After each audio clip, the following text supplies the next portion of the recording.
Hello, I'm Jeff Mertz, design editor at Wood Magazine. Today I'd like to talk to you about cutting bevels on large panels. You might ask, where do I need such a cut? Well, an example might be the edge of a raised panel door or a drawer front, or on the top of a cabinet if I want to create a steep angle on that bottom edge to create a little drama in an overhang. Well, I can cut those on the router table, but I'm usually limited on how many bits I have. Also, to create a real steep angle on the bottom edge, the panels are really meant to be cut vertically, not horizontal. Well, with a short fence and a bit like this panel can get kind of unwieldy. So I like to cut them on the table saw. Now you may say the table saw's got a short fence too. Well, I'm going to show you how to do it with a little saddle jig that I'm going to show you how to make. The nice thing about cutting bevels like this on the table saw is I can tilt the blade to any angle I want and create a variety of angles, so I'm not limited in my bits. So let's talk about how, with just a piece of 3/4 and 1/4" plywood that I got out of my scrap bin, I can make a versatile jig that's going to serve me for many years to come. First, I'll cut the tall fence. I'm making this 16 inches wide.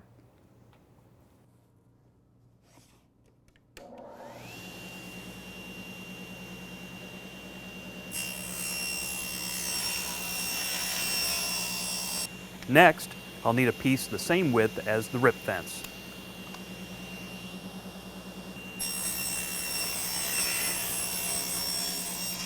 This piece will be the upright on the opposite side of the rip fence. And this piece of 1/4" plywood will serve as a carrier to hold the workpiece as it moves past the blade. You'll see what I mean in a minute. The second piece of 1/4" plywood serves as a stop behind the back of the workpiece. You can see the bottom screwed to the bottom edge of the tall fence, and notice I use brass screws, just in case the blade should cut into the jig. Next, I'll attach the stop flush to the back edge of the tall fence. Now with my bottom and the stop installed, I'm going to dry assemble it around our fence. Clear off the dust. Add my backer. And then just one quick clamp.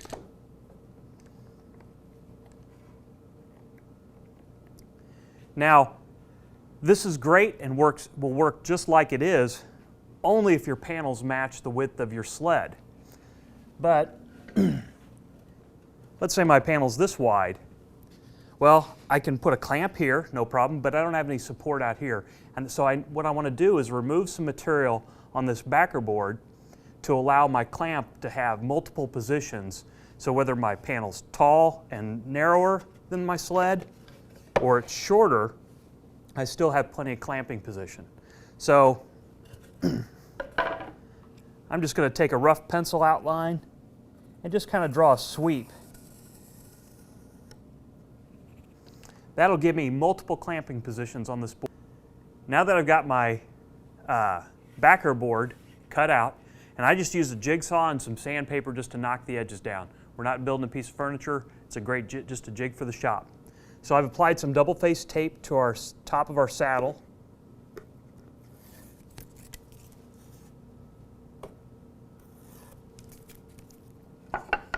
Hold the back flush.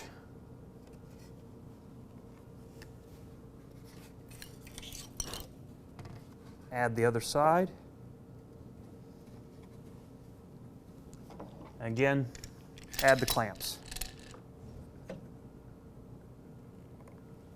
The double-faced tape actually has a little thickness to it and provides a little clearance between the two faces of the saddle, so it will slide on the fence a little bit.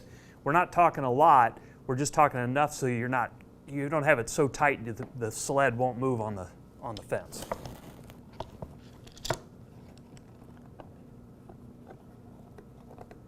All right. Now with that clamped, I can add some screws from both sides. And now when I put my board on, I'll be able to clamp in multiple positions and hold it in place. So I'm going to add some screws.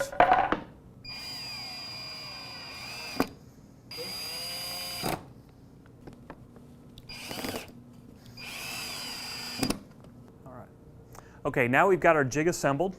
We can remove the clamps. And just with some sandpaper, just kind of clean up our holes.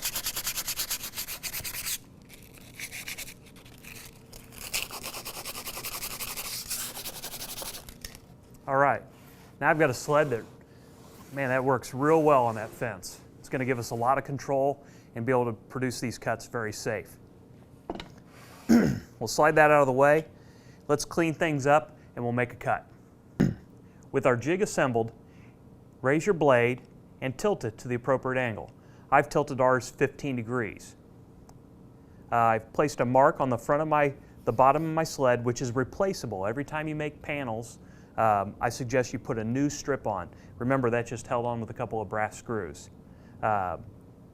Slide the fence up, slide the jig up so that the tooth matches your 1/8" mark. So now I'm going to back the jig away from the blade. I can add my panel. I recommend using a test material for your first cut. Clamp it secure.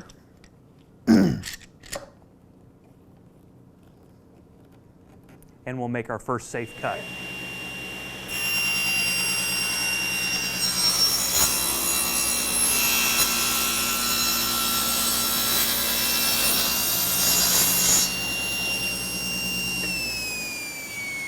Now I've done two things with that first cut. I've created the bottom of my zero taper, my zero clearance throat plate, and I've made my first test cut. So I can back through, and I can continue working around the board.